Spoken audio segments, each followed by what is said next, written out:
Hi yogis, Brenna and Brit here. Today we're going to be walking you through proper downward facing dog positioning. Brittany's going to be my lovely demonstrator. And to begin with, you want to figure out what the distance is between your hands and your feet. To discover this, you're going to want to take a plank pose or a knees down plank type pose. Perfect. This is where we're going to be taking the space to set up our hands and set up our arms. And we recommend that you at home do the same thing. When you're looking down at your hands and their placement, you want to make sure that they are shoulders width in distance. Once you've found that, spread out your fingers as much as you can so none of them are touching, and then begin to grip the mat like you're gripping a ball. You're going to notice that all of these muscles in your hands start to engage, and this is what creates space through the heels of the hands so that we aren't dumping into the wrist. So if you notice that you have ouchy wrists when you're practicing, maybe notice how much you're gripping that mat. If you want to take it one step further, even try and drag your thumbs towards your index fingers, and it's going to start to engage the muscles in the inside edges of the hands, pulling the weight to localize in the L's of your hands. This is where we want the weight to be. We don't want to be dumping on the ulna side of the hand. So once you feel like your hands are nice and stable and that your wrists aren't plowing into the mat, then let's start to track all the way up the arms. I'm going to have Brit go all the way back into down dog now. Excellent. So you're going to continue to press through all of the palm knuckles of the hands, dragging the thumbs to the index fingers. Then imagine that you're trying to lift the heels of the hands off of the mat. You're going to notice that all of the arm bones are going to start to elevate upwards.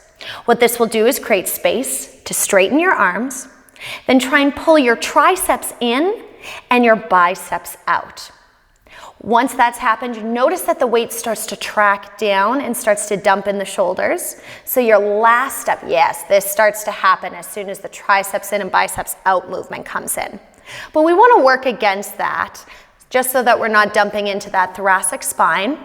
So I'm going to have Brit shrug her shoulders as if she's pressing exactly something up over her head that's heavy. Once the shrug has taken place, now start to broaden through the back of the shoulders, trying to separate them as best as you can, and then wrap your front ribs in. Excellent. Now she has all this space in the back of her body. She's drawing those ribs in to support the spine. And this is where you're going to find yourself breathing into this space. Almost feels like you're breathing in through an engaged corset. So feel the restriction as you're breathing through the ribs, allowing them to open slightly. And then on those exhales, feel like your ribs are drawing in towards one another and then down the front of the belly. You can also see here that Brittany has engaged her core, her low core muscles as much as she can, lifting her pelvic floor muscles. That transverse abdominis is going to start to hollow out in the front of the belly. This also helps to create space through the low back. So let's take our attention now to those sit bones. Lots of times what we find people doing in classes is really working hard to straighten those legs, but if there's not enough space in the hamstrings, then they start to track forward. And we start to get these funny downward facing dog positions or the hunchbacked down dog position. Exactly. So if this is you, don't hesitate to bend those knees. Remember, we're really trying to work open the chest, we're trying to work open the shoulders, and likewise strengthen them in down dog. There's other things we can do to work through the hamstrings. So in this case, we'll keep Brittany's knees bent in this position. In the front body, you want to feel like your upper thighs are firmly engaged and pulling towards the low belly, but then that low belly is pulling away from the upper thighs. You have two counter actions here. The sit bones then are going to work as high as they can to tilt upwards, that deep anterior tilt of the pelvis, still engaging through the low belly to counter.